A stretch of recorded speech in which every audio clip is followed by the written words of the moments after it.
பிரியமானவர்களே, ஆண்டவரும் அருமை இரட்சகருமா இருக்கிற இயேசு கிறிஸ்துவின் இனிய நாமத்தினாலே மற்றொரு நல்ல காலை பொழுதிலே உங்களை சந்திப்பதிலே நான் அதிகமாய் மகிழ்ச்சி அடைகிறேன். இந்த நாள் முழுவதுமாக நீங்கள் செய்கிற எல்லா காரியத்திலையும் கர்த்தருடைய கரம் உங்களோடு கூட இருந்து உங்களை ஆசீர்வதிப்பதாக. ரோமர் 8ஆம் அதிகாரம் 31ஆம் வசனம் இப்படியாக சொல்லுகிறது. நான் அதை உங்களுக்காக வாசிக்கிறேன். தேவன் நம்முடைய பட்சத்தில் இருந்தால் நமக்கு விரோதமாய் இருப்பவன் யார்? அன்பான தேவனுடைய பிள்ளைகளே, தேவன் நமது பட்சத்தில், நம்முடைய பட்சத்தில், நமது பக்கத்தில், நம்முடைய சார்பாக ஆண்டவர் இருக்கும்போது நமக்கு விரோதமாய் யார் இருக்க முடியும் என்று சொல்லி பரிசுத்த வேதாகமம் நம்மை குறித்து சொல்லுகிறது. அன்பான தேவனுடைய பிள்ளைகளே, இந்த வசனம் ஒரு கேள்வியோடு கூட இந்த வசனம் இருப்பதை நாம் பார்க்க முடியும். அந்த கேள்வி என்ன? யார் நமக்கு விரோதமாக இருக்க முடியும்? கர்த்தருடைய பிள்ளைகளுக்கு விரோதமாக, ஆண்டவராகிய இயேசுவை நம்புகிறவர்களுக்கு விரோதமாக யார் விரோதமாய் இருக்க முடியும் என்று சொல்லி இந்த வார்த்தை நம்மை கேள்வி கேட்கிறது. அன்பார்ந்த தேவனுடைய பிள்ளைகளே, இதற்கு பதில் என்ன? அந்த வசனம் சொல்லுகிறது, தேவன் நம்முடைய பட்சத்தில் இருந்தால் நமக்கு விரோதமாய் யாராவது நிற்க முடியுமா? யாராவது இருக்க முடியுமா? நமக்கு விரோதமாக யாராவது இருக்க முடியுமா என்று சொல்லி நம்மை பார்த்து இந்த கேள்வி கேட்கிறது. சில நேரத்தில் நாம் யோசிப்பதுண்டு, எனக்கு விரோதமாய் என்னுடைய சத்துருக்கள் இப்படி செய்து விட்டார்கள், எனக்கு விரோதமாய் என் சத்துருக்கள் அப்படி செய்து விட்டார்கள் என்று சொல்லி அன்பான தேவனுடைய பிள்ளைகளே, நாம் பல முறை சொல்லுவது உண்டு. ஆனால் வசனம் தெளிவாய் சொல்லுகிறது, கர்த்தர் உங்கள் பட்சத்தில் இருப்பார் என்று சொன்னால் உங்களுக்கு விரோதமாய் யாருமே இருக்க முடியாது.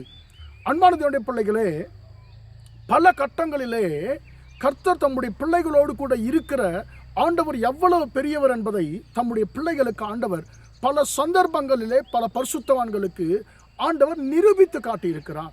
அன்பான தேவனுடைய பிள்ளைகளே, உதாரணமாக நாம் சொல்லுவோம் என்று சொன்னால், சாத்ராக், மேஷாக், அபேத்நேகோ என்பவர்களை பார்த்து ராஜா ஒரு கேள்வி கேட்கிறார்.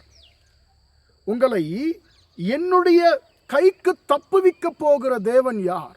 உங்களை என் கைக்கு தப்புவிக்கிற தேவன் யார் என்று சொல்லி கேட்கிறார். அன்பான தேவனுடைய பிள்ளை, இதே கேள்விதான். நான் இருக்கிறேன், நான் தான் இந்த உலகத்தினுடைய அதிகாரம் படைத்த மிகப்பெரிய சக்கரவர்த்தி, இந்த உலகம் முழுவதையும் நான் ஆளுகிறவன், என்னை காட்டிலும் ஒரு பலவான் இல்லை, என்னை காட்டிலும் அதிகாரம் படைத்தவன் இல்லை. நான் நினைத்ததை செய்ய முடியும், நான் நினைத்தவர்களை உயர்த்த முடியும், நான் நினைத்தவர்களை நான் தாழ்த்த முடியும், நான் நினைத்தவர்களை நான் கொல்ல முடியும், நான் நினைத்தவர்களை உயிரோடு எழுப்ப முடியும். எல்லாம் என்னுடைய கரத்தில் இருக்கிறது. என்னை எதிர்த்து கேள்வி கேட்கிறவர்கள் யாரும் இல்லை. நீங்கள் என்னுடைய வார்த்தைக்கு கீழ்ப்படிய மாட்டேன் என்கிறீர்கள். நான் உங்களை கொல்லப் போகிறேன், உங்களை என் கைக்கு தப்புவிக்க போகிற தேவன் யார்? உங்களை நான் அக்னி சோலையில தள்ளி நான் உங்களை கொல்லப் போகிறேன், உங்களை என் கைக்கு தப்புவிக்கிற தேவன் யார் என்று சொல்லி கேட்கிறார். நாம் என்ன சொல்லுவோம்? அன்பான தேவனுடைய பிள்ளைகளே, அந்த நேரத்தில் நாம் இருந்தால் என்ன செய்வோம்? ஆனால் இவர்கள் சற்று கூட பயப்படவில்லை. அன்பானவர்களே, அவர்கள் ராஜாவை என்று சொல்லி கூட சொல்லவில்லை. அந்த ராஜாவுடைய பேர் எடுத்து சொல்லுகிறார்கள், நேபுகாத்நேச்சாரே, இந்த காரியத்தை குறித்து உங்களுக்கு பதில் சொல்ல வேண்டும் என்ற அவசியம் எங்களுக்கு இல்லை. ஏன் தெரியுமா? நீர் அதிகாரம் படைத்தவராக இருக்கலாம், நீர் எல்லாவற்றையும் பார்க்கலும் மேலான இந்த ராஜாவாக இருக்கலாம்.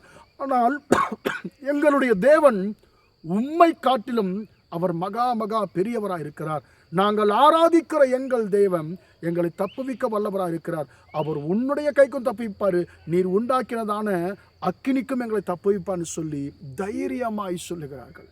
ராஜாவுக்கு என்ன நடப்பது என்று தெரியவில்லை. இந்த தைரியம் அவர்களுக்கு எங்கிருந்து வந்தது என்று சொல்லி ராஜா யோசிச்சிருப்பாரு. சரி, நடக்கட்டும், என்ன செய்வதை செய்து விடுவார்கள் இவர்கள், இவருடைய கடவுள் என்ன செய்து விடுவார் என்று சொல்லி அவரும் அன்பான தேவனுடைய பிள்ளைகளே அவர்களை அக்கினி சோலையிலே போடுவிக்கிறார். அன்பான தேவனுடைய பிள்ளைகளே, அதன் பிறகு ராஜா அறிந்து கொண்டார், இவர்களுடைய தேவன் சாதாரணமான தேவன் அல்ல, இவர்களுடைய தேவன் பட்சிக்கிற அக்கினி. அந்த அக்கினி நான் உண்டாக்கின அக்கினியை காட்டிலும் பலமுள்ள அக்கினி. இவர்களுக்குள்ள அந்த அக்கினியான தேவன் இருக்கிறார். நான் உண்டாக்கின அக்கினி இவர்களை ஒன்றுமே செய்ய முடியவில்லையே.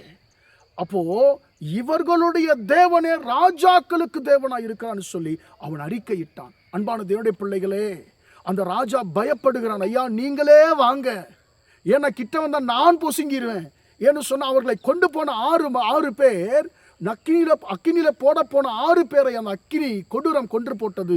ஆனால் போடப்பட்டவர்களை அந்த அக்கினியினாலே ஒன்றும் செய்ய முடியவில்லை. அன்பான தேவனே, இப்ப ராஜாவுக்கு புரிந்து விடுகிறது, என்னை காட்டிலும், நான் உண்டாக்கின அக்கினியை காட்டிலும் அவர்களுக்குள்ளே அக்கினியாய் ஒரு தேவன் இருக்கிறார். அந்த தேவன் என்னை காட்டிலும் பெரியவர். நான் உண்டாக்கின அக்கினியை காட்டிலும் பெரியவர். நானும் ஒன்றும் செய்ய முடியல. நான் உண்டாக்கின அக்கினி அவர்களை ஒன்றும் செய்ய முடியவில்லை என்பதை ராஜா அறிந்து கொண்டார். அன்பான தேவனுடைய பிள்ளைகளே, அவர்களுக்குள்ள ஒரு தைரியம், ஒரு விசுவாசம் இருந்தது.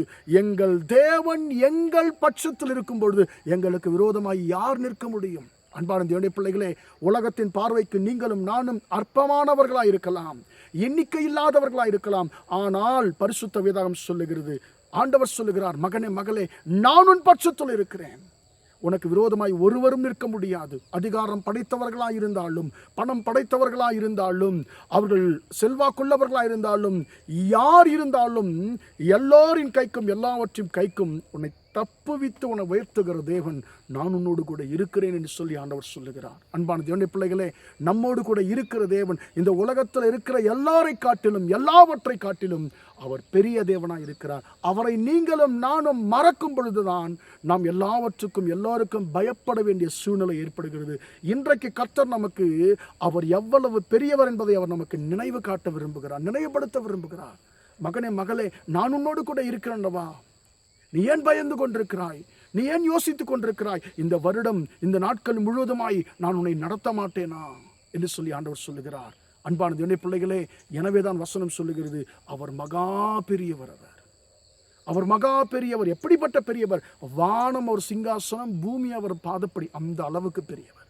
அப்படிப்பட்ட ஒரு மகா பெரிய தேவனை உடைய நீங்களும் நானும் ஏன் பயப்பட வேண்டும்? இந்த வசனத்தை நாம் ஒவ்வொரு நாளும் நாம் வாசித்து நாம் முன்னேறுவோமாக. ஜெபிப்போமா? பிதாவே, நன்றியோடு துதிக்கிறோம், ஸ்தோத்திரிக்கிறோம் ஐயா. இம்மட்டமாக அந்த வார்த்தைகளை கேட்டு நம்முடைய பிள்ளைகளை ஆசீர்வதியும் ஆண்டவரே. தேவன் நம்முடைய பட்சத்தில் இருந்தால் நமக்கு விரோதமாக இருப்பவன் யார் என்று சொல்லி ஆண்டவரே உடைய வார்த்தை சொல்லுகிறபடி தகப்பனே, நீங்கள் எங்கள் கூட இருக்கும் பொழுது நாங்கள் யாருக்குமே எதற்குமே நாங்கள் பயப்பட வேண்டிய அவசியம் இல்லை. எங்களுக்கு விரோதமாக யாரும் நிற்க முடியாது ஆண்டவரே. அப்போ அதை நாங்கள் மறக்கும் பொழுதுதான் எங்களுக்கு பிரச்சனைகள் வரும், போராட்டங்கள் வரும். இன்றைக்கு மீண்டும் ஒரு விஷயம் எங்களுக்கு அதை நினைவுபடுத்தி இருக்கிறோம். கிருபைக்காய் ஸ்தோத்திரம். இந்த உலகத்தில் இருக்க எல்லாரை காட்டிலும், எல்லாவற்றை காட்டிலும் நீர் பெரியவர் என்பதை ஆண்டவரே நீர் உணர்த்தி இருக்கிறோம். கிருபைக்காய் ஸ்தோத்திரம். ஆண்டவரே, இந்த வார்த்தையின்படி உடைய பிள்ளைகளை ஆண்டவரே தைரியப்படுத்தி பலப்படுத்தி ஆசீர்வதித்து நடத்தும்படியாய் ஆண்டவரே, இந்த நாள் முழுவதுமாய் உடைய பிள்ளைகள் செய்கிற எல்லா காரியத்திலையும் உடைய கரம் கூட இருந்து நடத்தட்டும் என்று இயேசுவின் நாமத்தில் ஒப்புக் கொடுத்து ஜெபிக்கிறேன், ஜீவனுள்ள நல்ல பிதாவே. ஆமேன், ஆமேன். பிரியமானவர்களே, கர்த்தர் உங்களை ஆசீர்வதிப்பாராக. Praise the Lord, praise the Lord.